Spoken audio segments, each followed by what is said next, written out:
JNTUA 31 B Tech R23 CSC వాళ్ళకు data warehousing and data mining subject ఉంది. దాంట్లో important questions చెప్పమని అడుగుతున్నారు.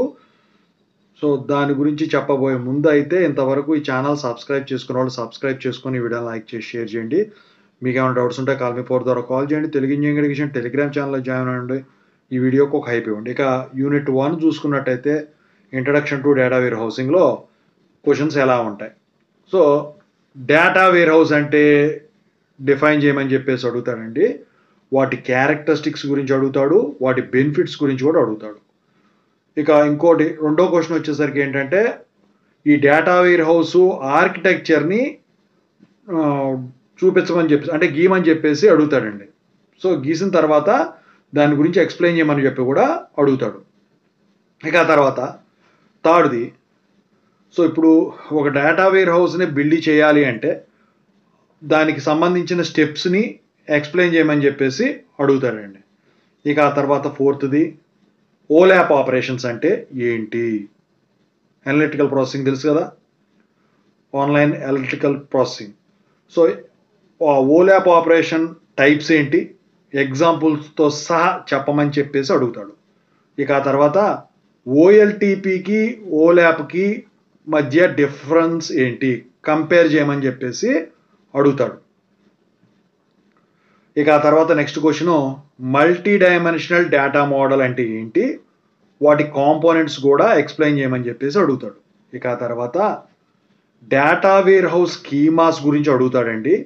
స్టార్ స్కీమా గురించి అడుగుతాడు, స్నోఫ్లేక్ స్కీమా గురించి అడుగుతాడు, ఫ్యాక్ట్ కన్స్టెలేషన్ స్కీమా గురించి కూడా అడుగుతాడు. సో అడిగినప్పుడు మీరు డయాగ్రామ్స్ కూడా చూపించాలి. డైమెన్షన్స్ టేబుల్స్ అని, ఫ్యాక్ట్స్ టేబుల్స్ అని ఇలా ఉంటాయి. ఇక ఆ తర్వాత కాన్సెప్ట్ హీరార్చీస్ అంటే ఏంటి, ప్యారలల్ డిబిఎంఎస్ వెండర్స్ అంటే ఏంటి, డెసిషన్ సపోర్ట్ సిస్టమ్స్ అంటే ఏంటి, వీటి గురించి ఎక్స్ప్లెయిన్ చేయమని చెప్పేసి ఒకే క్వశ్చన్ కింద ఇచ్చేదానికి ఛాన్స్ ఉంది. యూనిట్ 2 వచ్చేసరికి డేటా మైనింగ్ సంబంధించింది. సో ఇందుట్లో క్వశ్చన్ ఎలా ఉంటుంది, డేటా మైనింగ్ అంటే ఏంటని అడుగుతాడు. ఇక ఆ తర్వాత కేడిడి నాలెడ్జ్ డిస్కవరీ ప్రాసెస్ గురించి ఎక్స్ప్లెయిన్ చేయమని చెప్పేసి అడుగుతాడు. ఇక ఆ తర్వాత డేటా మైనింగ్ సిస్టమ్స్ టైప్స్ గురించి ఎక్స్ప్లెయిన్ చేయమంటాడు. ఆ తర్వాత డేటా ప్రీ ప్రాసెసింగ్ స్టెప్స్ అంటే ఏంటి, వాటిని ఎగ్జాంపుల్స్తో ఎక్స్ప్లెయిన్ చేయమని అడుగుతాడు. ఇక ఆ తర్వాత డేటా క్లీనింగ్ అంటే ఏంటి, ఇంటిగ్రేషన్ అంటే ఏంటి, ట్రాన్స్ఫార్మేషన్ అంటే ఏంటి, రిడక్షన్ అంటే ఏంటి, ఈ టెక్నిక్స్ అన్నీ కూడా ఎక్స్ప్లెయిన్ చేయమని చెప్పేసి అడుగుతాడండి. ఇక ఆ తర్వాత డేటా సిమిలారిటీ అంటే ఏంటి, డిస్సిమిలారిటీ మెజర్స్ అంటే ఏంటి అని చెప్పేసి ఎక్స్ప్లెయిన్ చేయమంటాడు. ఇక ఆ తర్వాత ఈ డేటా మైనింగ్లో ఇష్యూస్ కానివ్వండి, ఛాలెంజెస్ కానివ్వండి, ఏమైనా ఫేస్ చేస్తే అవి ఏంటి అని చెప్పేసి వాట్ ఆర్ దోస్ అని చెప్పేసి అడుగుతాడు. ఇక ఆ తర్వాత ఈ డేటా మైనింగ్ అప్లికేషన్స్ ఏవైతే ఉంటాయో రకరకాల డొమైన్స్ ఉంటాయి కదా, వేరియస్ డొమైన్స్, ఆ వేరియస్ డొమైన్స్లో వాటి అప్లికేషన్ని డిస్క్రైబ్ చేయమని చెప్పేసి అడుగుతాడు. ఇక ఆ తర్వాత డేటా మైనింగ్కి డేటా వేర్ హౌసింగ్ మధ్య కంపారిజన్ అడుగుతాడు. డిఫరెన్షియేట్ అన్న కంపారిజన్ అన్న ఒకటే. ఇక యూనిట్ 3 వచ్చేసరికి ఏంట్రా బాబు అంటే frequent patterns, associations and correlations. ఇందులో క్వశ్చన్స్ ఎలా ఉంటాయి. సో అసోసియేషన్ రూల్ మైనింగ్ అంటే ఏంటి, ఎగ్జాంపుల్స్తో సహా ఎక్స్ప్లెయిన్ చేయమని చెప్పేసి అడుగుతాడు. ఇక ఆ తర్వాత అప్రియోరి అల్గోరిథం గురించి ఎక్స్ప్లెయిన్ చేయమంటాడు ఈ మైనింగ్ ఫ్రీక్వెంట్ ఐటమ్ సెట్స్లో. ఇక ఆ తర్వాత ఫ్రీక్వెంట్ ప్యాటర్న్స్ అంటే ఏంటి, వాటి ఇంపార్టెన్స్ ఏంటి డేటా మైనింగ్లో, దాని గురించి కూడా ఎక్స్ప్లెయిన్ చేయమంటాడు. ఇక ప్యాటర్న్ ఎవల్యూషన్ మెథడ్స్ మీద అడుగుతాడు ఎక్స్ప్లెయిన్ చేయమని. ఇక constant based frequent pattern mining గురించి ఎక్స్ప్లెయిన్ చేయమని చెప్పేసి అడుగుతాడు. ఇక ఆ తర్వాత pattern mining in multi level space, multi dimensional pattern mining గురించి రాయమని చెప్పేసి అడుగుతాడు. ఇక ఆ తర్వాత అసోసియేషన్ కోరిలేషన్ ఏవైతే ఉంటాయో డేటా మైనింగ్లో ఆ రెండింటికి మధ్య డిఫరెన్షియేషన్, దాన్నే కంపారిజన్ అని కూడా అంటారు. ఇక యూనిట్ 4 చూసుకుంటే క్లాసిఫికేషన్ అండ్ క్లస్టరింగ్. ఇందులో క్లాసిఫికేషన్ అంటే ఏంటి, డిసిషన్ ట్రీ ఇండక్షన్ గురించి ఎక్స్ప్లెయిన్ చేయమంటాడు, ఎగ్జాంపుల్స్ కూడా ప్రొవైడ్ చేయమంటాడు.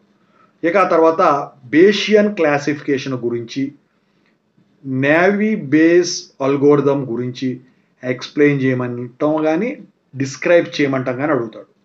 ఇక ఆ తర్వాత రూల్ బేస్డ్ క్లాసిఫికేషన్ అంటే ఏంటి, లేజీ లెర్నర్స్ గురించి ఎక్స్ప్లెయిన్ చేయమంటాడు.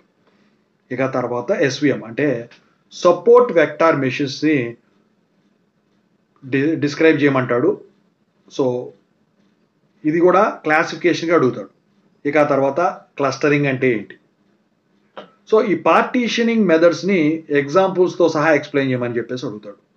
ఇక ఆ తర్వాత హీరార్చికల్ క్లస్టరింగ్ మెథడ్స్ గురించి ఎక్స్ప్లెయిన్ చేయమంటాడు, డెన్సిటీ బేస్డ్ మెథడ్స్ గురించి ఎక్స్ప్లెయిన్ చేయమని చెప్పేసి అడుగుతాడు. ఇక ఆ తర్వాత గ్రిడ్ బేస్డ్ క్లస్టరింగ్ మెథడ్స్ అంటే ఏంటి దాని గురించి చెప్పమంటాడు. ఆ తర్వాత అవుట్లయర్ డెసిషన్ మెథడ్స్ వాటి సిగ్నిఫికెన్స్ గురించి అడుగుతాడు, వెరీ ఇంపార్టెంట్ అండి ఇది. ఇక ఆ తర్వాత క్లాసిఫికేషన్కి క్లస్టరింగ్కి మధ్య కంపారిజన్ అడుగుతాడు.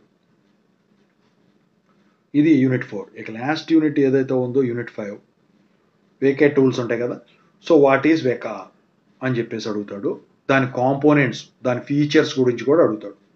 ఇక ఆ తర్వాత ఈ వేకాలో ఈ డేటాను ప్రాసెస్ చేయడానికి కానీ లోడ్ చేయడానికి కానీ స్టెప్స్ ఉంటాయి కదా, వాటిని ఎక్స్ప్లెయిన్ చేయమంటాడు.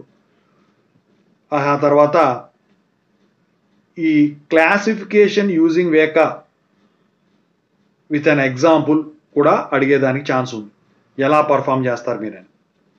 ఇక ఆ తర్వాత క్లస్టరింగ్ అల్గోరిథమ్స్ ఎలా ఇంప్లిమెంట్ చేస్తాం ఈ వేకాలో, దాని గురించి ఎక్స్ప్లెయిన్ చేయమంటాడు. ఇక ఆ తర్వాత అసోసియేషన్ రూల్ లెర్నర్స్ ఇన్ వేకా అంటే ఏంటి, సో దాని గురించి తెలుసుకోండి. ఇక ఈ డేటా సెట్స్తో ఎక్స్ప్లెయిన్ చేయమని చెప్పేసి అడుగుతాడు, వీటిని ఎక్స్ప్లెయిన్ విత్ డేటా సెట్స్ అని. ఇక ఆ తర్వాత ఐరిస్ ప్లాంట్స్ డేటాబేస్ గురించి,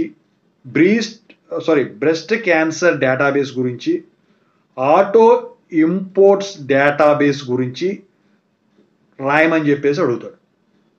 3 ఒకే దాంట్లో ఇస్తాడు క్వశ్చన్. ఇక ఆ తర్వాత ది ఎక్స్ప్లోరర్ ఇంటర్ఫేస్ అంటే ఏంటి వేకాలో, దాన్ని ఎక్స్ప్లెయిన్ చేయమంటాడు. దాని ఫంక్షనాలిటీస్తో సహా మీరు ఎక్స్ప్లెయిన్ చేయాల్సి ఉంటుంది. కంప్లీట్గా మీరు గమనించినట్టయితే ఇది మొత్తం కూడా థియరీ సబ్జెక్టు, మీరు ఎంత చదువుకుంటే అంత బాగా రాయొచ్చండి. సో చాలా బాగుంటుంది. ఈ డిజైన్ దగ్గర తప్ప మీకు ఎక్కడా కూడా ఇది మీకు డయాగ్రామ్స్ యూజ్ ఉంటుంది. ఓకేనా, అది